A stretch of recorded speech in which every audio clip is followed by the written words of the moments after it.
데살로니가 교회에 보내는 두 번째 편지, 데살로니가 후서. 오늘 새벽에 1장 했고, 오늘 2장 1절에서 17절. 자, 편지가 두 번이나 오고 가는 중에 여전히 교회에는 문제가 존재하고 있었습니다. 시민과 공직자들의 박해, 읍장이라고 표현했었죠. 사도행전, 읍장, 그리고 유대인들, 그리고 주의 날에 대한 잘못된 주장을 펼치는 사람들이 있었고, 그로 인해서 성도들의 두려움, 미혹되어서 나태해진 성도들도 없잖아 있었다. 그래서 이번 두 번째 편지를 보내면서 먼저 박해를 견디고 있는 교회를 1장에서 칭찬을 했고, 그래서 환난에 대해서, 이 환난을 당하는 것이 천국, 하나님의 나라에 들어가는 마치 조건 내지는 첩경 내지는 통과 의례, 요단강을 건너가야 하는 것처럼 환란이라는 요단강을 건너가야 건너편 가나안 땅에 이르게 되는 것이죠. 그런 정도로 환란에 대해서, 고난에 대해서 필연적이고 필수적인 것으로 1장에서 누차 강조를 했어요. 자, 2장에서는 주의 날에 관한 거짓 주장 때문에 두려워하는 교회를 위로합니다. 3장에 가면 나태한 교인들을 어떻게 대해야 하는지 교회를 가르칠 것입니다. 데살로니가 후서는 3장까지밖에 없어요. 전서는 5장까지 있었죠. 총 8장의 데살로니가서입니다. 오늘 본문 2장에서 바울이 먼저 12절까지에서는 주림의 재림에 관련한 오해를 바로잡아주고, 13절 15절에서는 성도들을 위로하고 가르침을 굳게 붙잡으라 명령으로 권면하고, 마지막 16, 17절에서는 하나님께 드리는 기도, 위탁의 기도와 축복의 기도 하고 마칩니다. 먼저 12절까지 거짓 종말론의 미혹을 경계하라. 1절과 2절입니다. 형제들아, 우리가 너희에게 구하는 것은 우리 주 예수 그리스도의 강림하심과 우리가 그 앞에 모임에 관하여 영어로나 또는 말로나 또는 우리에게서 받았다 하는 편지로나 주의 날이 이르렀다고 해서 쉽게 마음이 흔들리거나 두려워하거나 하지 말아요 한다는 것이라. 주의 날이 소망으로 들려야 되는 것이죠. 그리고 주의 날이 소망이면서 약속의 말씀으로 들려야 되는 거죠. 그러니까 약속이니까 다분히 긍정적이고 희망적인 거죠. 부정적이고 이런 폐쇄적이고 이런 게 아닙니다. 잘못 들으면 두려움, 과도한 두려움, 벌벌 떠는 두려움. 하나님을 경외할 때 벌벌 떠는 것은 맞는데, 공포의 두려움에 벌벌 떠는 것은 사단 앞에서 해야 할 일이죠. 주님 앞에서는 경외심으로 벌벌 떠는 거예요. 사단 앞에서, 죽음의 위협 앞에서, 그죠? 권력자의 그것을 두려워하여 벌벌 떠는 그런 두려움이 아니죠. 심판에 대한 두려움은 경외심에서 오는 것이라 해야 돼요. 우리는 경외심. 자, 그들은 주의 날이 이미 이르렀다 주장하는 자들은 자기들의 주장을 뒷받침하려고 성령도 들먹거리고, 말씀도 들먹거리고, 바울의 편지도 들먹거리고 하면서 주의 날이 이미 이르렀다. 바울이 그렇게 금방 온다고 그랬는데 엊그저께였어. 그저께였어. 그렇게. 혹은 어느 날 몇이야? 내가 그거는 몇 시인지 내가 알아. 나도 계시 받았어. 이런 식으로. 이러면 성도들의 생각을 흔들고 믿음을 무너뜨리는 일들입니다. 이에 바울은 그리스도께서 강림, 파루시아 하셔서 모든 성도들이 그 앞에 모셔서게 되었을 때까지, 될 때까지 데살로니가 성도들의 마음은 굳건하고 흔들리지 않아야 한다. 당부하는 거죠. 두려움에 휩싸이지도 말아야 한다. 그런데 여기서 바울은 그리스도의 강림시 그 앞에 모여 설 때, 그 앞에 모일 때, 주님이 강림하실 때 이거를 모임이라고 말을 하는 거예요. 적절한 표현이죠. 그래서 휴거론자들은 모임이라는 말에서 상당히 떨어진 개념의 휴거를 말하는 거예요. 세대주의자의 휴거는 어떤 모임의 의미를 담지 않아요. 근데 사도 바울이나 성경에 말씀하는 들림 받는다, 공중에 불리워서 올라간다, 이런 때는 모임에 참석하러 가는 거예요. 모임에 참석하라. 혼인잔치라는 잔치 모임에 참석하러 가는 거예요. 천상의 첫 예배에 예배자로 올라가는 거예요. 변화된 몸을 입고. 그래서 우리가 예배 드릴 때마다 새로 새 옷을 샀으면 예배 드릴 때 먼저 옷을 입고 가서 하나님께 새 옷을 보여드린 다음에 그 다음에 입는 사람들도 있어요. 너무 훌륭한 신앙이죠. 이런 사람들이 너무 이렇게 하는 게 아니냐. 조롱하는 사람도 있겠지만 이런 종말 신앙을 가지고 있는 사람은 하나님 앞에 내가 변화되어 완전히 새로운 모습으로 올라갈 것을 미리 내다보면서 그걸 믿는 믿음의 표현으로서 새 옷을 사 입고 예배당에 가서 매번 예배당에 갈 때마다 새 옷을 입으라는 게 아니에요. 그러니까 이렇게 생각하면 잘못 받아들이는 거죠. 그러니까 하나님을 우선적으로 생각하고 우선적으로 삼아서 모든 행동을 하는 것, 이런 부분이죠. 그렇게 사는 사람도 있다. 그런데 어떤 사람은 1년 내내 하나님 생각은 한 번도 안 해. 그러면서 신앙생활해. 그럴 수도 있다. 나는 어디쯤 있을까? 이쪽하고 이쪽하고. 어디쯤에 있을까? 자꾸 가야 돼요. 한쪽으로. 자꾸.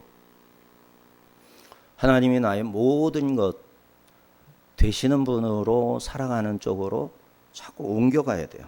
성숙이에요. 성숙. 파루시아는 고대사회에서 왕이나 황제 등 통치자가 지방도시를 방문할 때 모든 대신들이 모여서 그 황제에게 아련을 하고 인사를 올리는 거죠. 이런 개념이 파루시아예요. 그런데 이 단어를 신약 성경에서 예수님의 재림을 지칭하는 전문 용어로 사용하고 있는 겁니다. 자, 근데 그 앞에 모임이라고 그랬죠. 에피시나고게스, 시나고게 회당이잖아요. 집회, 그죠? 회중, 시나고게, 회중, 집회, 회당. 구약의 회중이었었죠. 자, F, 아우톤, 그 아우톤, F가 이제 포워드, 앞, 그 누군가의 면전, 앞, 방향의 앞, 전방향, 이런 모임, F, 아우톤. 자, 성도들이 재림하신 예수님 가까이에 모여들어서 예수님을 바라보는 그 큰 모임을 그 앞에 모임. 그래서 에피시나고게스 F 아우톤 이렇게 표현을 하고 있어요. 만남이죠. 주님을 만나는 모임이죠. 1장 전 데살로니가 전서에서는 이 만남이 공중에서 이루어진다 밝혔어요. 주님은 공중에 임하셔서 자기를 대망하는 가운데 깨어있던, 자고 있던, 그죠? 자고 있다라는 것은 믿는 성도였다가 먼저 죽은 사람, 죽다를 잔다라고 그러는 거죠. 먼저 잠에 든 사람. 그때 예수님이 강림하실 때 눈을 뜨고 예수님 앞에 깨어 일어나 올라가는 겁니다. 깨어 일어나 올라가다가 뼈다구 살도 다 헐어서 흙되고, 그죠?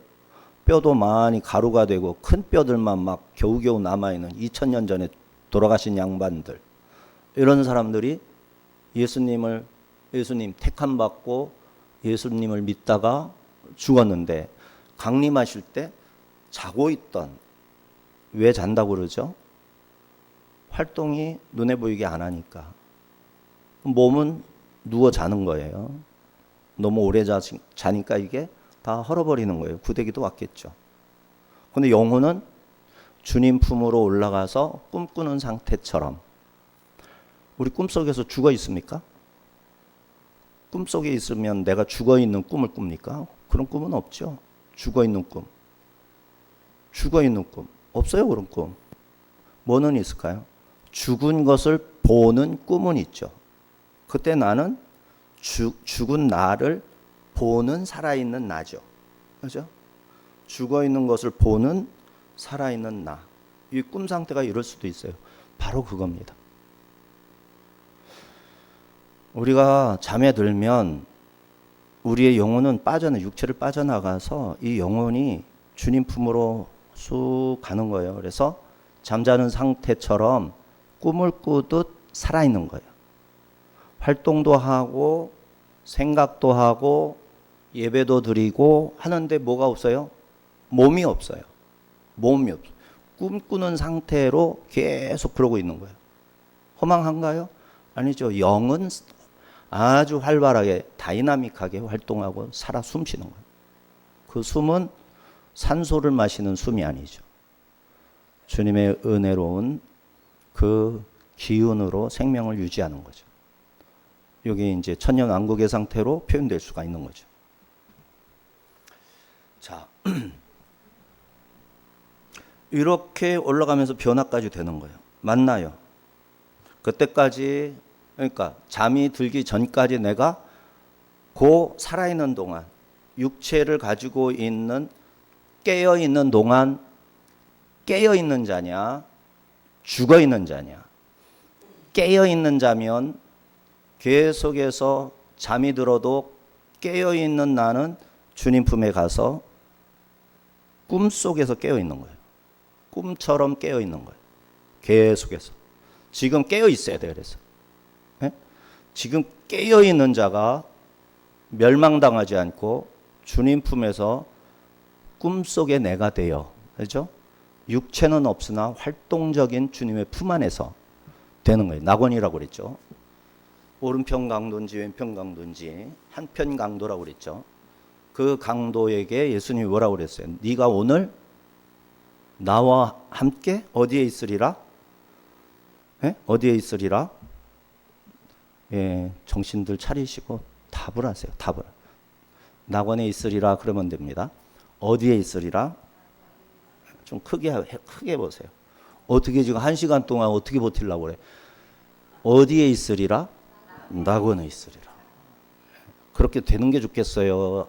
난 그거 취미 없어. 될지 안 될지도 모르는 얘기 그만 좀 하세요. 그게 사실일지 사실이 아닐지 가봐야 하는 그런 얘기는 좀 나한테 하지도 마세요. 사실을 얘기해야 됩니다. 사실. 진짜 사실은 이 땅에 잠시 사는 게 허상인 거예요. 이 땅에서 잠시 사는 게. 이게 전부인 줄 아는 것이 허망한 거예요. 진짜는 뭐예요? 하나님이 나를 창세전에 택하셨고 나를 부르셨고 나를 믿는 자로, 그래서 나는 지금 영적으로 살아있는 사람이냐 영적으로 죽은 사람이냐. 구원받고 택함받고 구원받고 한 사람은 깨어있는 자라 돼요. 이 깨어있는 상태가 끝까지 가는 거예요. 영이. 이해하시겠어요? 이런 막 흥분이 돼야 되는데 이런 얘기를 들으면 언젠가 들은 얘기 또 듣는구나. 지루해. 기가 막혀.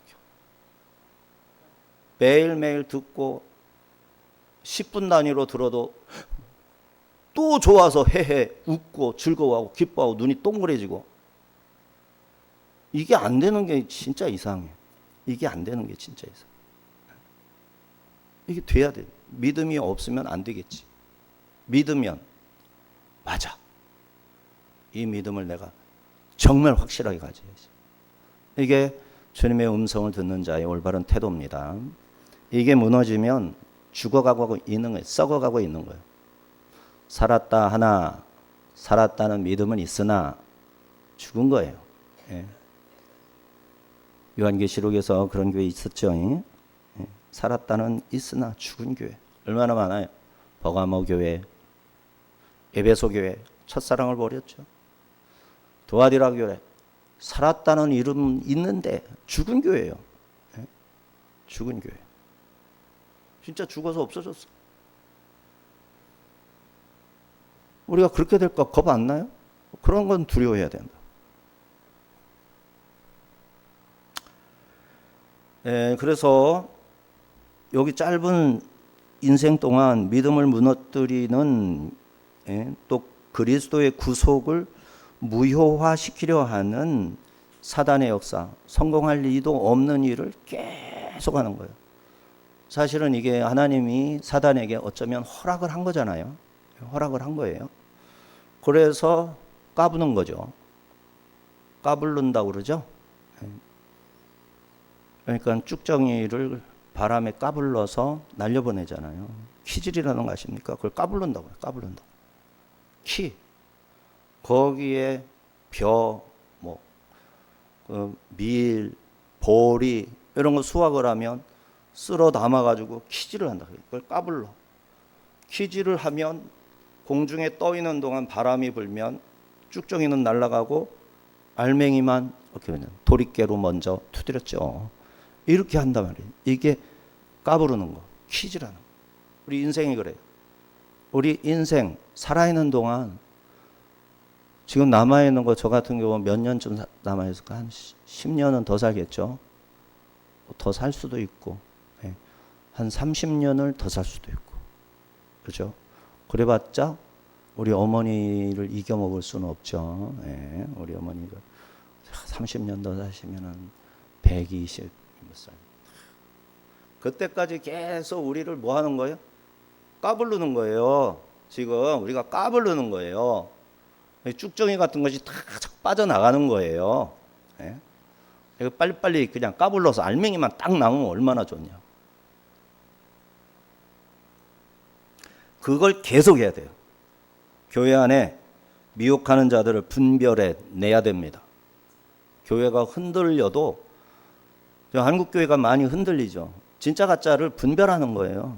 저거는 가짜구나. 저게 진짜구나. 저 사람 진짜인 줄 알았더니 저거 가짜네. 이게 까부르는 거예요. 키질하는 거예요. 자, 이 사탄의 역사가 오늘날 더욱 극렬합니다. 주의 강림이 보다 더 가까이 왔기 때문이죠. 왜곡된 종말 사상과 가짜 뉴스가 범람하고 사람들의 마음을 흔들어 신앙의 나태함을 부추기는 일들 넘쳐나고 있어요. 에베소 교회에도 부활이 지나갔다 주장하면서 믿음을 무너뜨리는 자들이 있었습니다. 디모데가 에베소 교회를 목회하고 있었거든요. 디모데전서에다가 이런 내용을 썼다고. 목사인 디모데에게 오늘날 부활이 지나갔다 하면서 믿음을 무너뜨리는 자가 있지 않느냐, 디모데에게 편지를 썼다고. 데살로니가도 그 이상으로 강력하게 말씀하고 있어요. 3절에서 5절은 미혹하는 자들의 정체. 지금은 이제 좀 제어당하고 있어서 강력하게 활동은 못하지만 때가 되면 적그리스도가 대놓고 역사하기 시작한다. 그때 내가 온다. 이런 말씀. 3절 5절입니다. 누가 어떻게 하여도 너희가 미혹되지 말라. 먼저 배교하는 일이 있고 저 불법의 사람 곧 멸망의 아들이 나타나기 전에는 그날이 이르지 아니하리니 그는 대적하는 자라 신이라고 불리는 모든 것과 숭배함을 받는 것에 대항하여 그 위에 자기를 높이고 하나님의 성전에 앉아 자기를 하나님이라고 내세우느니라. 내가 너희와 함께 있을 때 이 일을 너희에게 말한 것을 기억하지 못하였느냐. 네로가 거의 그렇게 했어요. 네로가.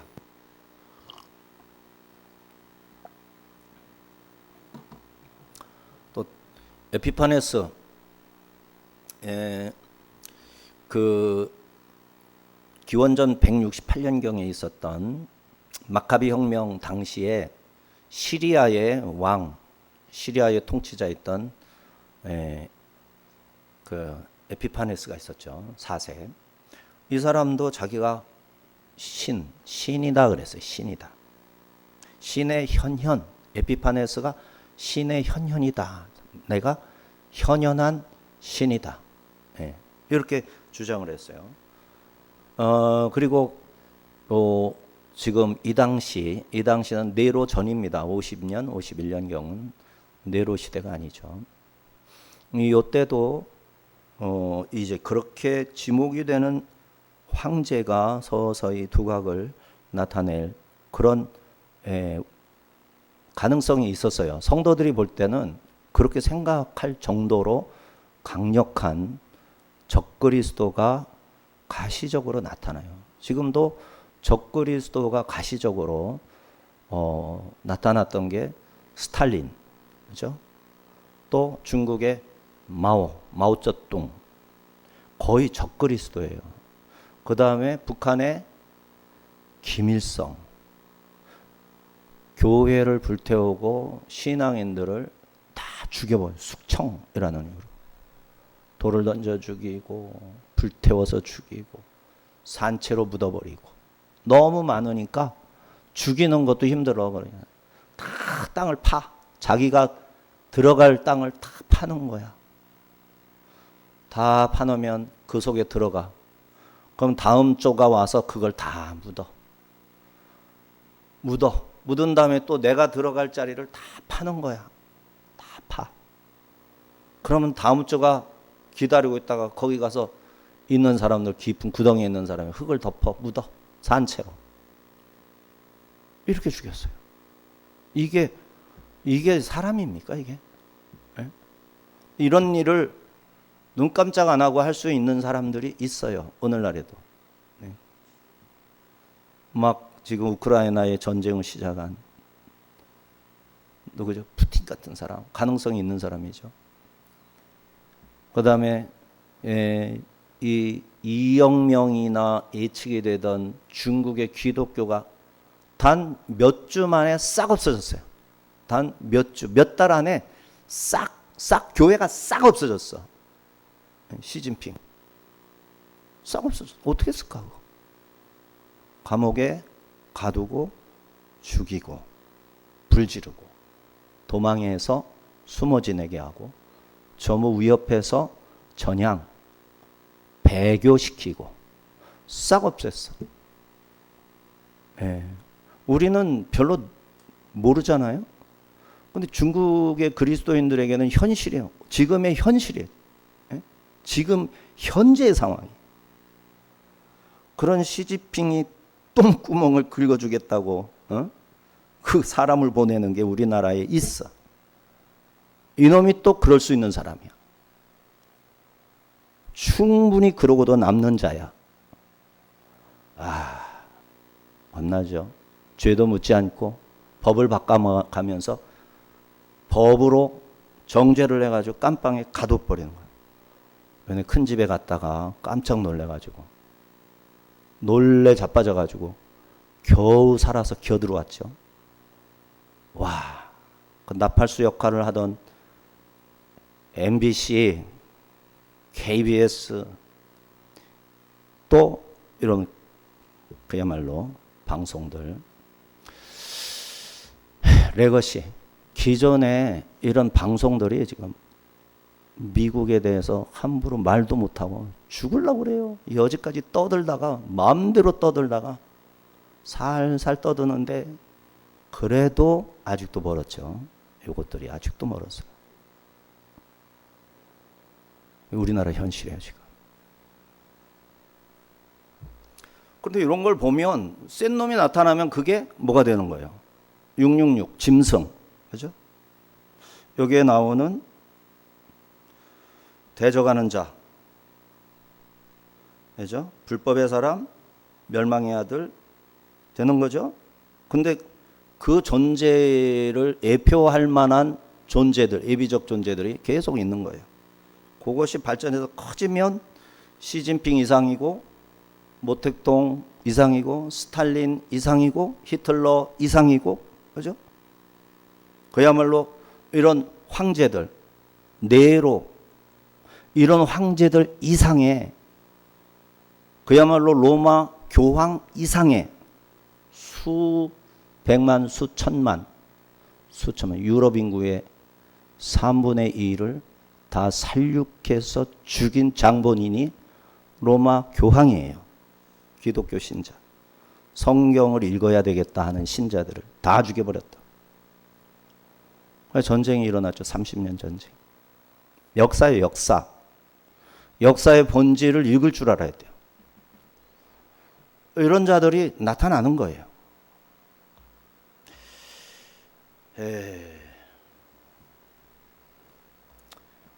자, 4절 5절 같이. 그는 대적하는 자라 신이라 불리우는 모든 것과 숭배함을 받는 것에 대항하여 그 위에 자기를 높이고 하나님의 성전에 앉아 자기를 하나님이라고 내세우느니라. 내가 너희와 함께 있을 때 이 일을 너희에게 말한 것을 기억하지 못하느냐? 기억하고 있느냐? 기억하지 못하느냐? 이런 말투죠. 부가의문문. 대답 똑바로 해봐라 하는 거죠. 2번 묻는 거죠. 기억하지? 이렇게 물으면 1번 묻는 건데 기억하지 못하느냐? 기억하느냐? 못하느냐? 축약형이에요. 정신 똑바로 차리라는 거예요. 자, 그전에는 그리스도인들을 배교케 하려고 온갖 수단을 부리는 자들이 적지 않게 나타납니다. 이에 성도로 믿던 자들 중에 배교하는 자가 많이 생기는 거예요. 그러다가 진짜 배교가 나오는 거예요. 불법의 사람, 멸망의 아들, 적그리스도가 등장하게 됩니다. 그 전까지는 예수님은 강림하지 않는 거예요. 그놈이 나타나서 이제 세상을 마음대로 뒤흔들 때 내가 그리스도다, 내가 하나님이다 하면서 성경을 믿는 그리스도인들을 다 죽이기 시작하는 거예요. 이런 일이 일어나면 세상 끝인 거예요. 자, 이 불법의 사람 멸망의 아들은 하나님을 대적하는 적그리스도입니다. 그는 하나님의 성전에 앉아서 자기가 모든 신들 위에 있는 하나님이라 주장할 겁니다. 다니엘서, 계시록 13장 666 그랬죠. 바울은 이것을 데살로니가에서의 짧은 기간 동안에 수차례 가르쳐 종말을 대비시켰던 겁니다. 바울이 증거한 바른 교훈에 뿌리 내린 자는 거짓 교훈에 흔들리지 않습니다. 말씀의 반석 위에 신앙을 건축한 이들은 이러저러한 미혹의 말에 흔들리지 않지만 말씀의 기초가 없는 자는 미혹하는 자들이 베푸는 모든 능력과 표적 앞에 마음이 흔들릴 거예요. 자기 합리화예요. 오늘날 성경만 읽는 사람을 좋게 보는 세상은 아니죠. 그죠? 하루 종일 성경만 본다고 그러면, 하루 종일 기도만 한다고 그러면 그 사람을 누가 존중해 주면 교회에서도 존중 안 할걸요? 뭘 죽으라고 봉사하기, 지는 기도만 해. 그죠? 지는 뭐 성경만 봐. 이런 시선으로 보는 거예요. 그러나 그게 아니에요. 기독교 2000년 역사를 보면 기도만 하는 사람도 있었고 찬송만 부르는 사람도 있었고 성경만 읽는 사람도 있었어요. 그런데 오늘날은 성경만 보는 사람은 적절치 못할 것이나 천만에요. 천만에요. 하나님 살아계셔요. 광야에 풀 한 폭이 나지 않는, 비도 내리지 않는 그런 곳에서 40년을 살아도 하나님이 살아서 역사하신 거잖아요. 그분이 돌아가신 게 아니잖아요. 여전히 살아계신 거죠. 내가 믿지 못해서 그렇게 못 산다라고 말할 수밖에 없어요. 누가 뭐 남을 판단할 수는 없지만 내가 그런다면 나는 내가 점검해야 될 거 아니야. 나를 내가 정죄하는 것도 죄 중에 하나지만 내가 나를 정죄는 못해도 내가 나를 죄 짓고 있는지 죄를 안 짓고 있는지는 분별을 해야지. 그렇죠? 내가 누구를 무슨 죄를 저질렀다. 너 징역 몇 년 해라. 그런 거는 못해도 이 사람은 그런 죄를 저질러서 적어도 사망이고 적어도 천국에 못 갈 것이다. 말해주는 사람이 있어야지 그 일을 하라고 목사시켰잖아. 그거 증거라고 복음을 맡겨서 복음 전도자 삼았잖아요. 이러한 하나님을 내가 믿을 때, 이 신을 믿을 때 정말 성경 말씀을, 그래서 우리가 예배 드릴 때 보세요. 성경 말씀이 분명히 몇 장 몇 절 적혀 있어. 근데 성경 말씀을 읽어주고 이것을 차근차근 설명하는 게 기독교 2000년의 설교였었어요. 기독교 2000년 역사의 설교가 뭐였냐면은 성경 한 절 읽어주고 설명하고, 성경 단어 하나를 설명하고, 성경 한 절 읽어주고 설명하고, 부족하면 단어 하나를 설명하고, 기존의 예수님 이야기, 교회사에 있었던 이야기, 이런 거를 들려주고, 그렇게 하면 이게 설교였어. 근데 100년도 안 된 시대, 뭐 길게 보면 17세기, 18세기. 그러니까 이게 종교 개혁을 통해서 성경 좀 이렇게 마음대로 읽게 되면서 이게 잘 가다가 19세기, 20세기 되면서 예배가 확 바뀌어가지고 몇 장 몇 절은 썼는데 이 이야기는 그냥 고명이야, 고명. 양념처럼 있고 하고 싶은 얘기, 듣고 싶어 하는 얘기를 주야장창 얘기하는 거예요. 그거를 얼마나 기술적으로 졸지 않게 웃음 포인트, 그죠? 아하 포인트 3번 정도 탁탁 던져주면서 마음이 찡해서 눈물 나게 하는 거. 이런 기술을 익혀서 설교학 시간에 그걸 교회에다 적용해서 설교를 어떻게 하느냐. 다 뜯어고친 거예요. 2000년 기독교 역사를 뜯어고친 거예요. 설교를.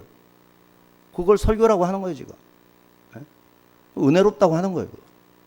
설교 잘한다. 요즘은 신세대니까 그렇게 설교해야지. 그래가지고 성도들이 성경을 덮어놓고 살아. 성경 내용을 이해하고자 하지도 않아. 성경 읽는 것도 그냥 읽는 행위로 안심하려고. 나는 성경을 읽는 사람이야. 안심하려고. 그 정도의 선에서 성경을 보는 거예요. 아니, 이 말씀이 나를 창조했고 이 말씀이 나의 모든 것이고, 이 말씀들이 뭉쳐서 사람이 됐는데 그분이 누구냐? 예수님이에요. 예수님. 이거를 잊지 말아야 돼요. 그러니까 하루 종일 뭐 하는 게 좋아요? 성경 읽는 거야. 머리 아프지. 허리도 아프고. 그죠? 한 바퀴 돌고 와서 또 읽는 거야. 손 쭉쭉 뻗어가면서 기지개 피고 스트레칭 하면서 또 성경 읽는 거야. 왜 못해? 노령연금 나오고, 그죠? 동사무소에서 가끔 가다가 전화해서 먹을 것도 갖다 주기도 하는 분도 있어요. 내가 건강만 하면 굶어 죽일 일도 없어. 그럼 뭐 성경 읽으면 되지. 그냥 읽어? 성경 속으로 들어가서 주님과 노는 거지. 에덴 동산에서 하나님과 춤을 추고 노는 거지. 이렇게 사는 거예요.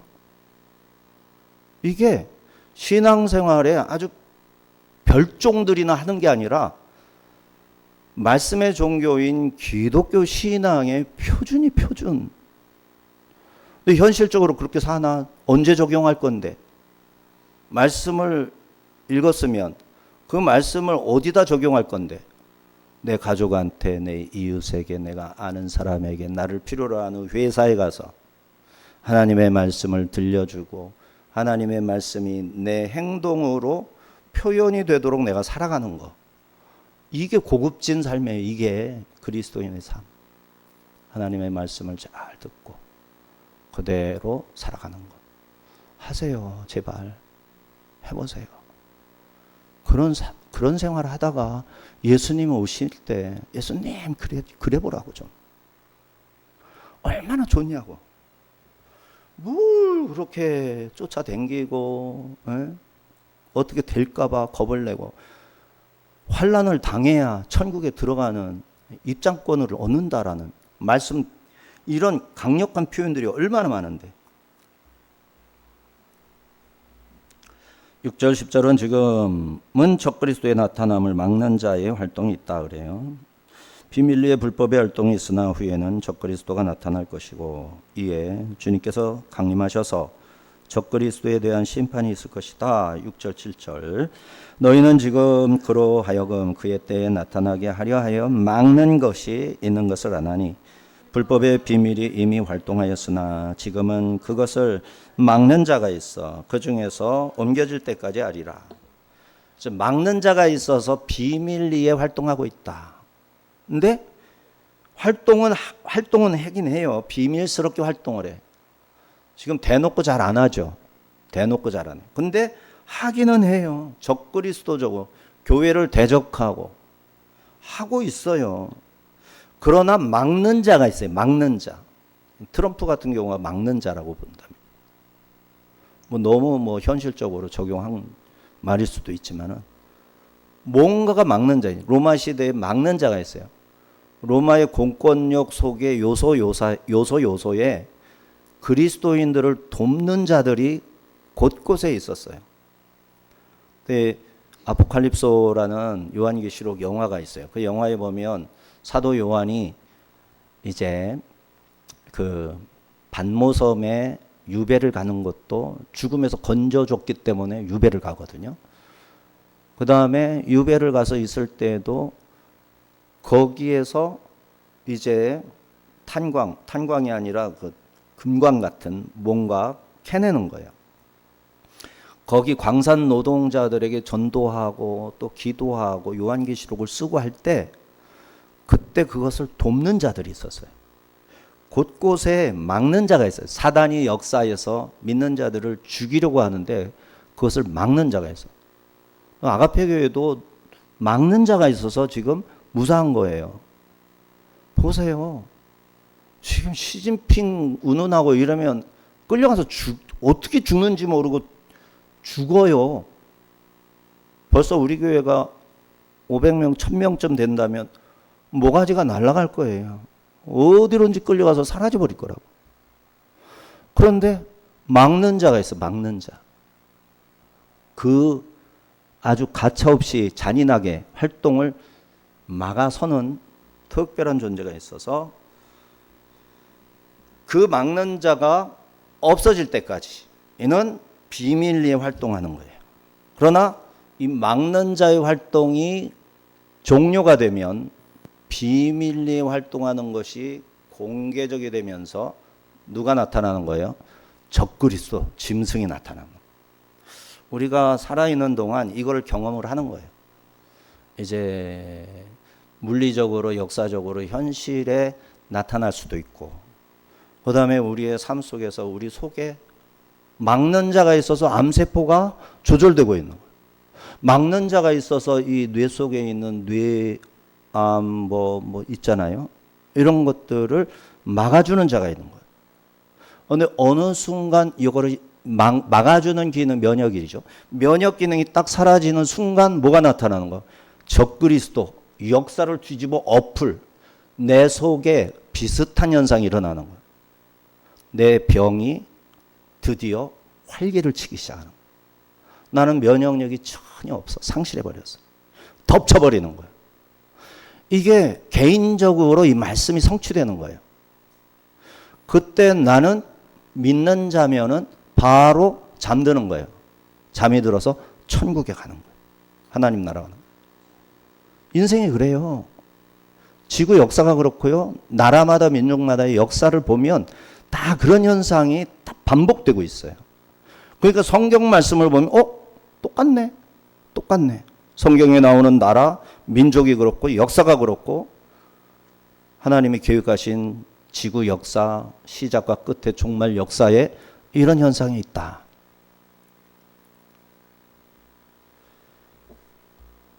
여기 6절을 직역하면 저로 하여금 저희 때 이전에 나타나지 못하도록 저를 막는 것이 무엇인지 너희가 안 하니 그게 뭔지 너희가 알지 않느냐. 7절에 불법의 비밀 미스테리온 아노미아스와 연결하면 현재의 불법에 감추어진 원칙이 표면 안에서 활동하고 있다. 뭐 때문에? 막는 자가 있어서. 시스템 안에 막는 자가 있든 천사가 막고 있든 그죠? 막는 게 있는 거예요. 근데 이게 옮겨지면 들어와라 하늘에서 그만하고 올라와라 하면 천사의 활동이 딱 끝나는 거예요. 그러면 적그리스도가 드디어 세상을 완전히 지 세상으로 바꾸기 위해서 자기 수하에 복종하는 자들을 다 모아서 곡과 마곡에 집합시키는 거예요. 그래서 곡과 마곡 전쟁을 일으키는 거예요. 17장 18절 요한계시록에서 19장에서 그래가지고 잠깐 노일이니 잠깐 놓여가지고 일으켰는데 드디어 백말 흰 말을 탄 그리스도의 군대가 저들과 대치하죠. 영적 전쟁이에요. 하늘적 전쟁. 지상에서도 전쟁이 일어나고 하늘에서도 사탄과 그리스도의 전쟁이 일어나고 동시에 일어나서 붙었는데 하늘에서 그리스도가 승리하니 땅에서도 그리스도에게 복종하는 그리스도인 군대가 승리하는 거예요. 이게 마지막 때 있을 일이에요. 근데 지금 그게 눈에 가시적으로 계속 나타난다면 뭐를 중심으로 전쟁이 나는 것을 중요하게 봐야 돼요. 이스라엘을 중심으로 해서 일어나는 전쟁을 보고 성경의 메시지를 해석해 나가야 돼요. 곡과 마곡은 우크라이나와 루스의 전쟁이에요. 아마겟돈 전쟁은 시리아와 이스라엘, 시리아라 하면 쭉 거기서부터 이라크로 이란으로 가는 이 고대 근동의 바벨론, 메데파사, 아수르가 활동하던 지역이 바로 아마겟돈 전쟁으로 이제 이 이스라엘을 치는 세력으로 이렇게 대치가 될 거예요. 성경에 있는 그대로예요. 관심이 없으면 그냥 넘어가겠지. 성경은 써 있는데. 하나님이 성경을 그냥 쓴 게 아니에요. 괜히 쓴 게 아니잖아. 성경을 써놓은 거는 읽으라고 써놨는데 믿는 자들이 안 읽어. 안 읽어. 힌트를 줬는데 힌트 필요 없대. 그러고 무슨 형을 대신해서 보내가지고 시험 보게 하는 거예요. 그래서 고등고시 다 패스하는 거예요. 사진을 보니까 아니라는데 이게 진짜인지 가짜인지 우리는 알 수 없잖아요. 그러니까 누구라고 말을 못해. 내가 본 것도 아니고. 근데 그런 얘기가 있어요. 똑같은 거예요. 똑같은 거예요. 적그리스도가 아직은 억제하는 세력에 둘러싸여 있어서 나타나지 못하고 있는 것을 막는 자, 곧 로마 법과 질서를 관리하는 자 중에 소란이 일어나지 않도록 하려고 복음 전파에 장애가 될 만한 것을 로마의 그 전체를 결정하는 다니엘의 위치에 있는 사람, 요셉의 위치에 있는 사람, 그런 사람이 있는 거죠. 다니엘이 어떤 사람입니까? 바벨론, 메데, 파사. 와, 이 사람은 10대에 바벨론의 포로로 잡혀가가지고 거기 내시 환관이 되었어요. 그리고 100세 가까이 살았어. 100세까지. 그러니까 막 8, 90년 제국이 2번, 3번 바뀌는 동안 총리 대신을 해서 황제는 거저먹기야. 왜? 다니엘이 너무 똑똑하니까. 이집트 바로는 거저먹기야. 왜? 요셉이 나라를 갖다가 얼마나 부자 만드는지 몰라. 7년 환란, 7년 가뭄과 7년 풍년을 이용해서 나라 온 땅을 다 바로의 재산으로 다 몰수해버려. 누가? 요셉이. 그렇게 함으로써 이 악독한 애굽 사람들이 악독한 짓을 누구에게 통제당하는 거예요? 요셉에게 통제당하는 거예요. 살만한 곳이 되는 거예요. 바벨론과 메대와 파사 제국이 얼마나 악한 종족인지, 잔인하기 짝이 가장 잔인한 아수르와 바벨론 인류 역사에서, 아수르와 바벨론, 페르시아, 그야말로 그냥 귀신 같은 종족들이에요. 스파르타 무슨 전쟁이죠? 그 마라톤 전쟁 같은 거 보면 로마와 페르시아의 전쟁 영화들이 있잖아요. 300이라든지. 귀신 같은 자들이에요. 이런 자들이 누구의 통제를 받습니까? 다니엘이 국무총리야. 황제보다도 실권을 다 휘두르고 있어. 막아서는 자가 있는 거예요. 그런데 때가 되면 데려가는 거죠. 데려가. 그러나 그의 영향력 아래에 있던 내시, 환관들, 그 영향력 아래서 교육받고 자라난 많은 공무원들이 여전히 유대인들에게 우호적이고 상당히 좋았단 말이에요. 하만 같은 놈이 나타나는 거예요. 그러다가 하만이 나타나서 아말렉의 후손이죠. 유대인을 다 죽이려고 하지만 에스더와 모르드게가 겉옷을 찢고 회개하고 금식하고 전 유대인 보고 기도해달라 한 다음에 페르시아의 황제한테 다가가서 살려달라고 그랬다고.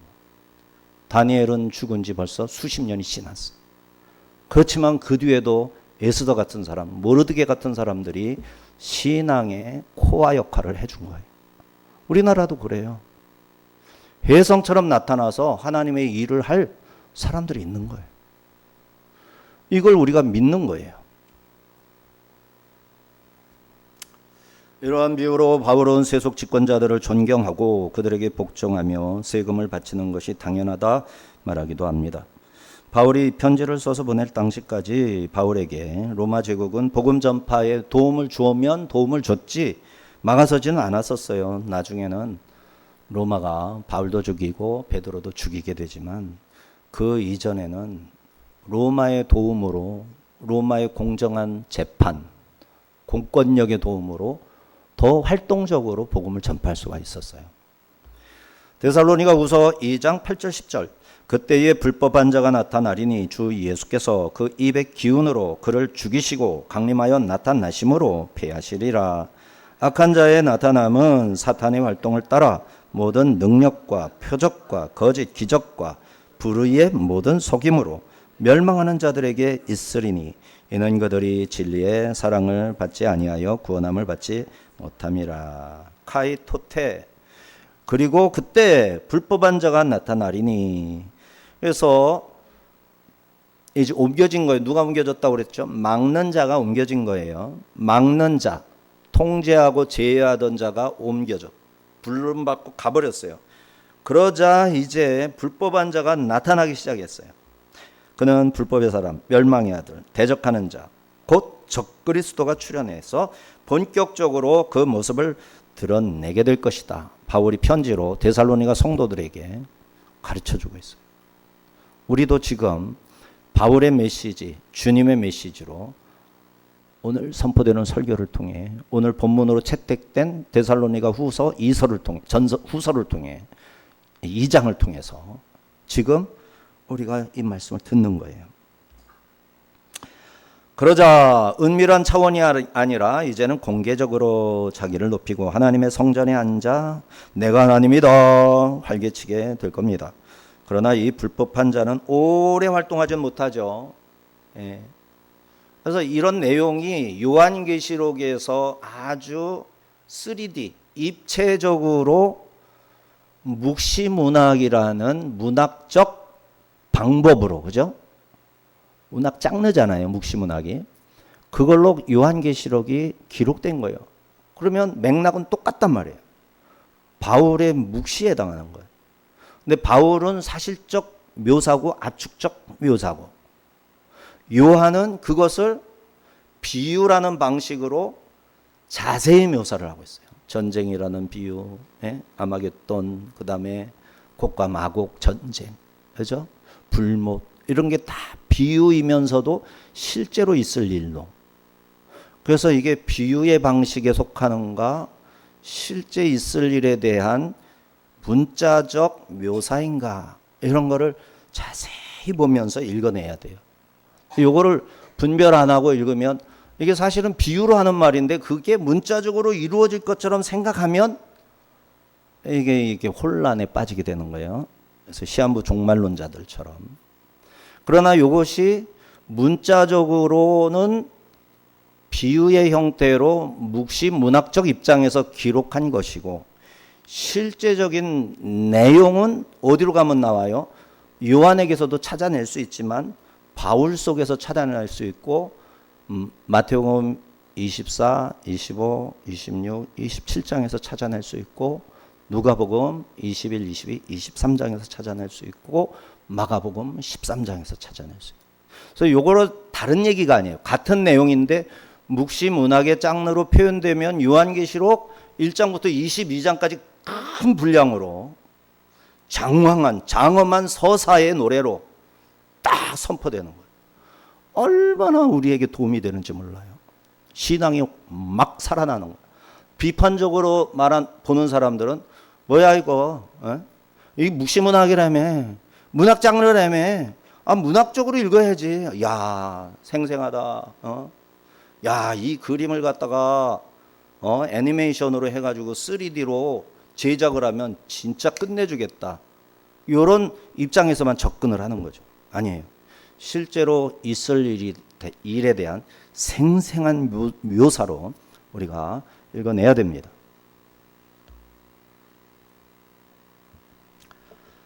자, 그런 중에 그리스도께서 이미 재림하셨다라는 한간의 소문이 있었는데 억측일 뿐이죠. 과거 바벨론 왕, 두로 왕, 안티오쿠스, 에피파네스 이들이 불법의 사람으로 요한계시록에서 다니엘서에서 또 뭐 에스드라서 또 뭐 마카비서 이런 그 묵시문학 있거든요. 외경에 속하는 이런 책들에 잘 묘사되어 있어요. 그들은 사단의 역사로 능력과 표적과 거짓 기적을 행합니다. 그들은 불의한 속임수로 멸망하는 자들을 멸망케 할 것이에요. 이는 진리의 사랑을 거부하여 구원을 받지 못했기 때문에 미혹을 받아서 속는 거예요. 구원받지 못했기 때문에 속는 거예요. 택함 받은 자는 진짜 말씀이 들려질 때 그게 들려지는 거예요. 들어가요. 또 잊어버릴 수가 있지만 다시 또 들려지거나 어느 날 갑자기 그 말씀이 궁금해져서 성경을 펴서 읽게 되는 거예요. 이처럼 어느 시대를 막론하고 악의 세력은 항상 활동해 왔습니다. 기회만 있으면 성도가 진리를 의심하고 악을 따르게 미혹했던 것이죠. 이들은 처음에는 본 모습을 숨기고 은밀하게 다가오지만 때가 되면 놀라운 기적까지 행하면서 정체를 드러낼 거예요. 그러므로 주의해야 됩니다. 이들은 거짓의 영으로 사람들을 미혹시키다가 한 걸음 더 나가 그들로 자기를 예배하게 만들고는 자기를 예배하는 순간 하나님을 배반한 거죠. 하나님을 배반함으로써 같이 멸망에 속하게 만들고는 좋다고 춤을 출 거예요. 좋다고. 악한 자들은 주로 외부에서만 활동하는 게 아닙니다. 공동체 내부에 들어와 비밀리에 혹은 드러내놓고 큰 능력의 일꾼으로 자신을 위장을 하고 활동하죠. 진리의 말씀을 따라 그들을 단죄하지 않는다면 주께서 악한 자를 심판하실 때 미혹된 자들도 미혹한 것들과 함께 심판을 당하고 멸망하는 겁니다. 10절에서 11절 이러므로 하나님의 미혹의 역사를 그들에게 보내사 거짓 것을 믿게 하심은 진리를 믿지 않고 불의를 좋아하는 모든 자들로 하여금 심판을 받게 하려 하심이라. 그러니까 이러한 일들이 하나님이 심판의 큰 놀라운 큰 역사, 큰 사건이죠. 심판의 사건. 이 사건을 위해서 역사가 차곡차곡 진행된 거예요. 그래서 역사가 진행되면서 아까 말했죠. 바람의 체질, 이 뒤집어 써서 막 나 오줌 쌌는데 소금 좀 뭐죠? 이렇게 해가지고 소금 얻어와야 되잖아. 소금 어떻게 했더라? 하여튼 그러면 이게 키잖아요. 여기에다가 곡식을 넣어가지고 바람이 까불르면 이렇게 이제 키질이라고 하죠. 그렇게 하는 것처럼 역사 속에서 우리의 인생 가운데 이런 일을 통해서 불의를 좋아한 자는 심판으로 결정이 되게끔 무턱대고 심판하는 게 아니에요. 그의 인생을 면면히 다 점검해 가지고 봐. 너는 나 안 믿었잖아. 규정대로 심판한다. 영벌. 지옥에 무슨 그 누구의 얘기에 의하면 18층까지 있대잖아. 지옥 1층 18층에서 1000년, 17층에서 10,000년, 지옥 지하 16층에서 5억 년 이런 식으로 막 딱 판정을 하겠죠. 그렇게 안 할 수도 있지만 또 묘사하는 거죠. 그렇게 해가지고 철로역정이 그런 의미를 담아서 하듯이 그렇게 하면 영벌을 받는 거예요. 뺑뺑 돌면서 지옥의 18층. 구원과 심판을 행하시는 하나님께서는 자신을 거부하는 죄인들로 사탄의 유혹에 넘어가게 하십니다. 이는 그들이 진리를 받지 아니하고 오히려 유혹에 빠져 거짓 것을 믿었기 때문입니다. 결국 심판을 피하지 못하는 것이죠. 요한은 계시록에서 짐승의 미혹에 빠진 자들이 짐승을 위한 우상을 만들 것이다 라고 했습니다. 짐승은 큰 이적을 행하고 사람들 앞에서 불이 하늘로부터 땅에 내려오게 하고 사람들을 미혹할 것이에요. 그러나 예수님은 최후의 승리를 취하실 겁니다. 이때까지 성도는 믿음의 시험을 통해서 믿음을 확증받게 돼요. 진리보다 자신을 사랑하는 자 미혹에 넘어져 악한 길을 선택할 것입니다. 온갖 이단이 난무하는 오늘 진리를 배우고 진리 안에 거하며 진리를 수호하는데 얼마나 관심을 가지고 살아가고 있습니까? 자, 13, 15절에 이제 전통을 굳게 지키라. 말씀의 전통을 굳게 지키라. 13, 15절입니다. 주께서 사랑하는 하시는 형제들아, 우리가 항상 너희에 관하여 마땅히 하나님께 감사할 것은 하나님이 처음부터 너희를 택하사 성령의 거룩하게 하심과 진리를 믿음으로 구원을 받게 하심이니 이를 위하여 우리의 복음으로 너희를 부르사 우리 주 예수 그리스도의 영광을 얻게 하려 하심이니라. 그러므로 형제들아, 굳건하게 서서 말로나 우리의 편지로 가르침을 받은 전통을 지키라. 자, 사도 바울은 데살로니가 성도들을 아주 다정하게 주께서 사랑하시는 형제들아 애정 넘치게 불러줬어요. 사도가 이 데살로니가 교회를 얼마나 사랑하는지. 그렇죠? 사도는 데살로니가 성도들로 인해 주님께 감사를 드리지 않을 수 없었어요. 그들의 믿음이 너무나 기특했기 때문입니다. 주님께서는 데살로니가 성도들을 구원받게 하시려고 복음 전하는 자로 쓰심에 감사하고 있는 겁니다. 바울의 이런 감사가 얼마나 감사할까요? 열심히 해도 믿지 않으면 할 수가 없는 건데 이렇게 열심히 잘 믿으니까. 하나님께서는 데살로니가 성도들을 처음부터 택하셔서 거룩하게 하시고 구원받게 하셨습니다. 하나님의 부르심은 성령으로 거룩하게 하려 하심입니다. 바울은 데살로니가 전서의 끝에 영과 혼과 몸을 온전히 거룩하고 흠없게 보존되기를 위해 간절히 기도하고 축복했었어요. 하나님께서는 또 데살로니가 성도들로 하여금 진리를 믿음으로 구원을 받게 하시려고 바울이 전하는 복음을 듣게 인도해 주셨죠. 그리고 그들을 노하심이 아니라 구원받은 자로 세워 복음을 전하게 하셨습니다. 모두 하나님이 하신 일입니다.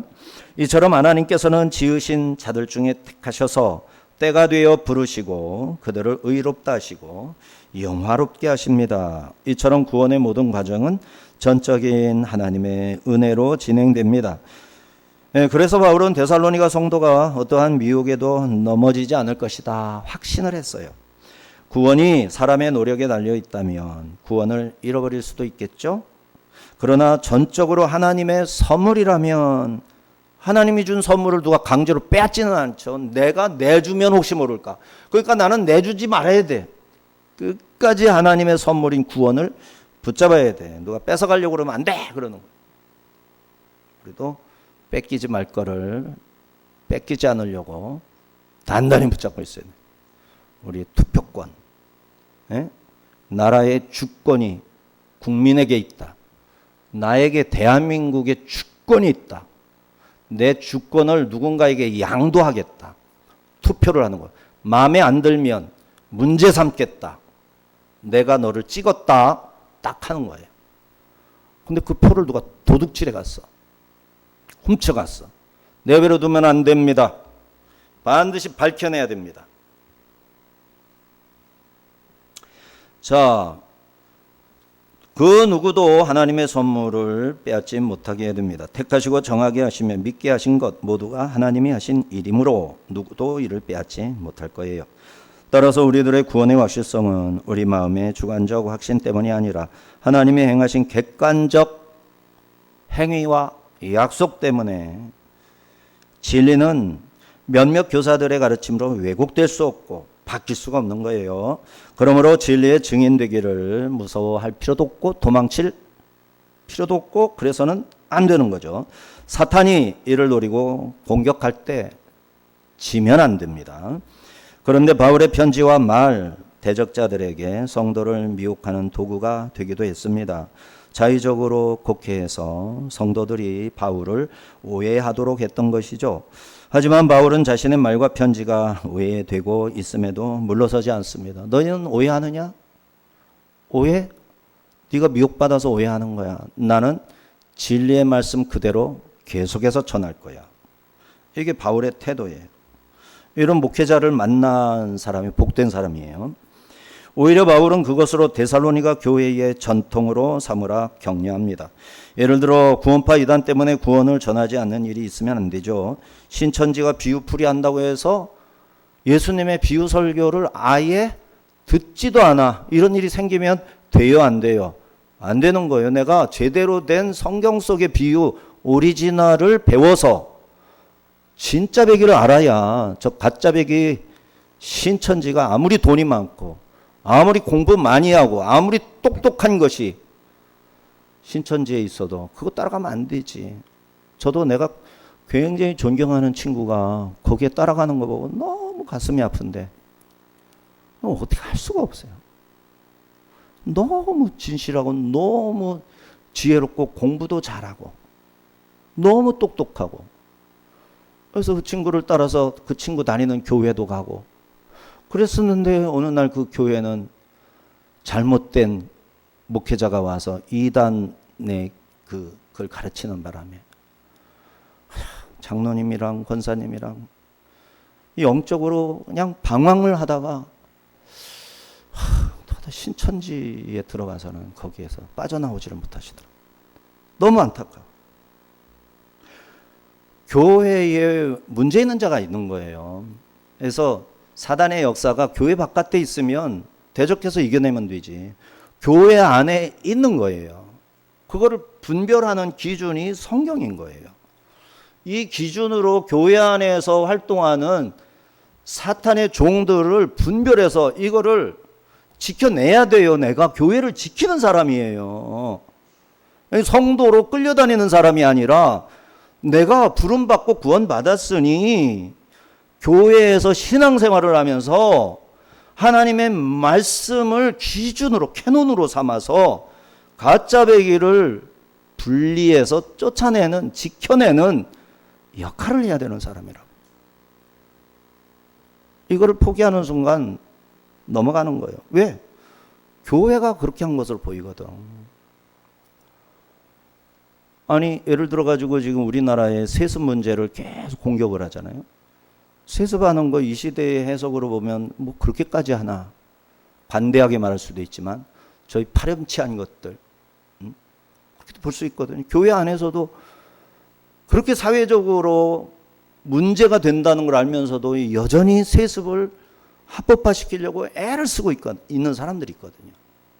그러니까 그게 욕심에서 나온 건지 교회를 위한 것인지 말씀을 기준으로 우리가 판단을 해줘야 돼요. 대부분 성도의 몫이기도 합니다. 바울의 종말론이 그렇습니다. 바울의 임박한 종말론과 종말에 대한 긴장감 결코 약화시켜서는 안 됩니다. 두려워하고 흔들리게 하는 거짓 이단의 가르침을 더욱 경계해서 파루시아를 맞이할 건전한 종말신앙을 세워야 하는 것입니다. 구원에 있어서 유의해야 할 점은 구원의 확신은 그 은혜에 대한 책임으로서 순종의 결단으로 이어져야 하는 거죠. 구원을 확신한다면 사람 말에 동요되지 않고 악인의 핍박에도 낭망하지 않을 겁니다. 구원받은 자가 진리를 사랑하고 선을 기뻐하면서 동시에 세속의 욕심에 이끌려 두 마리 토끼를 잡겠다고 이렇게 해서는 안 되는 일이죠. 구원은 옛 삶의 종말을 가져오는 동시에 말씀에 순종하는 새 삶을 시작할 수 있게 합니다. 늘 내 마음을 두드리지만 아직 순종하지 못한 말씀이 있다면 진리를 알게 하신 하나님께 진리를 실천할 수 있는 능력도 주시옵소서 기도해야겠습니다. 16, 17절입니다. 같이 읽습니다. 우리 주 예수 그리스도와 우리를 사랑하시고 영원한 위로와 좋은 소망을 은혜로 주신 하나님 우리 아버지께서 너희 마음을 위로하시고 모든 선한 일과 말에 굳건하게 하시기를 원하노라. 아버지께서 영원한 위로와 좋은 소망을 주십니다. 그러니 영원한 위로와 좋은 소망은 예수 그리스도죠. 그의 이름과 그의 능력, 그의 사랑 찬양하고 그에게 충성하는 것, 예수 그리스도로부터 그 발원하는 샘이 솟는 영원한 위로, 좋은 소망을 마음껏 맛보고 마실 수 있게 하는 거죠. 소망의 근거 예수 그리스도. 베드로 사도 역시 산 소망이 예수 그리스도의 부활에 있다 이렇게 말했어요. 하나님께서는 썩지 않고 더럽지 않고 쇠하지 아니하는 유업을 우리를 위해 하늘에 간직하여 두셨습니다. 이 위에 우리의 믿음을 견고히 세워야겠습니다. 그렇습니다. 환난 가운데 있는 데살로니가 교회에 절실하고 간절한 것은 하나님의 아버지의 위로와 소망이었습니다. 그것으로 인해 성도는 핍박을 견디고 선한 사역을 지속할 힘을 얻을 수 있었던 거죠. 자, 거짓 가르침과 세상의 미혹이 우리를 흔들어도 우리는 두려워할 이유가 없습니다. 우리 주 예수 그리스도께서 다시 오실 때 악한 자들을 멸하시고 사랑하는 성도들은 영광 가운데 세워주실 겁니다. 그러므로 흔들리지 말고 두려워하지 말고 굳건히 서서 교회 안에서는 서로를 존중하며 세워가는 사랑의 삶을 살고 개인의 삶에서는 항상 기도하고 쉬지 말고 기도하며 범사에 감사함으로 주님을 바라보고 세상 가운데에서는 성령을 소멸치 말고 말씀을 멸시치 않으며 모든 악을 멀리하는 거룩한 백성으로 살아갑시다. 이러한 삶을 통해 우리 자신은 거룩하게 보존되고 교회는 건강하게 세워지며 세상은 복음으로 변화될 겁니다. 종말의 삶의 방식에서 가장 중요한 것은 날마다 실천하는 거룩한 생활 습관입니다. 우리가 이렇게 살아갈 때 다시 오실 주님 앞에 담대히 설 수 있는 것이죠. 아멘. 기도합니다. 거룩하신